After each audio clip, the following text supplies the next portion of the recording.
وحاول حريرة نبتقليه ده دلك حكا uu saldhigga ku yeelanayo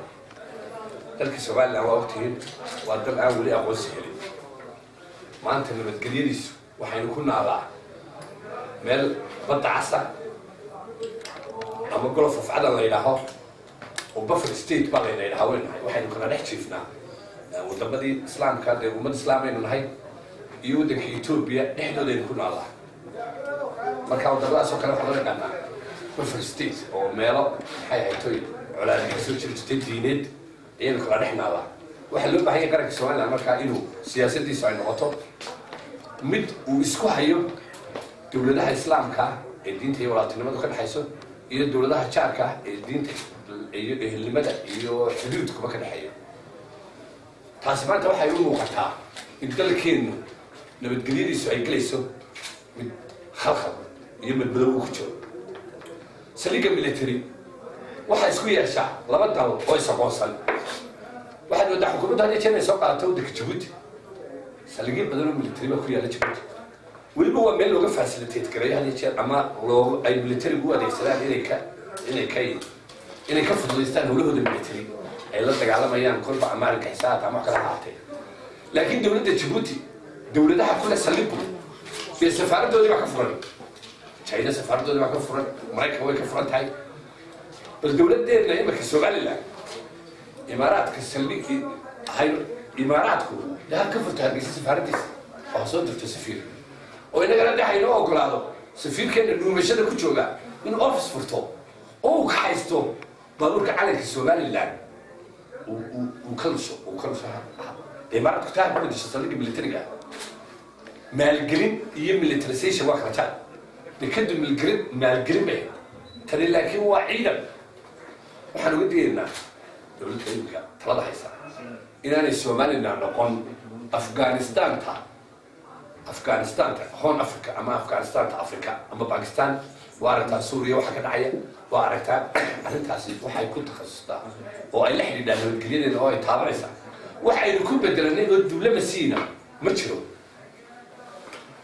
waxa lagu oranayaa boqolku bay bixinaysaa bishii نبغى عشان تيجي قريه هنا أنت بحكي له لو خليا أنا ده بقولك أنا مليونير أنا بقول واحد سليم ملتري مسيسانو يا ما قلنا ما هو ملتريسيشن أنا تعرف واحد عندك وجد لينا إن القريه اللي تعبانيسو إن يتهاي دلكيني أول لقيت دولي كرو أما لقيت سبعين كرو حلوة يقارن بركسي وور والله سيد أحمر وطن كلام ما أنت واحد من الدولي إنه الصور نقول إنت قاعد كيف بقى روسك يوم ركع على هذا السلقي كل حاجة ولقد عندما بيكين وبيتقن عندما روسك وحنيه أنت ينور السير وبيده وحنا الصبيان لنا أيوب بيده هو حد عندما ضيق هو بعد ما يكفليه مركع وحنا رضها أنت حكومة حكومة تودو سلقي من التريم ما بعدين دولة جيبوتي الأسواق على غيرها هي جيبوتي سفاردية الأمريكان يتشاينا بوي شوجع والسفاردية جيبوتها كفر إنك السبح إنه غفر عليه ما شفته ريانا بالقليلة خلينا يقولون وأنا وعيال وحنا شرية تذكر هي Soomaaliland ما أنت تقول لي اسمي دلعك السعودة وعرفت أنا حالته من السوق سؤال شعري وقال السوق وكل فيلي أنا حي هي صبح حلو بعينه سبدل كبرشل وإن السبع ساعة أنا ما هالجيس سبدل لود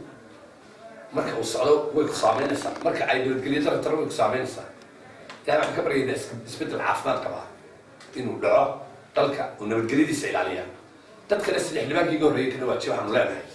سبت البر هنا ده نحس بالوطنية أهل أنت عاكل دورته صديق عسدان إنه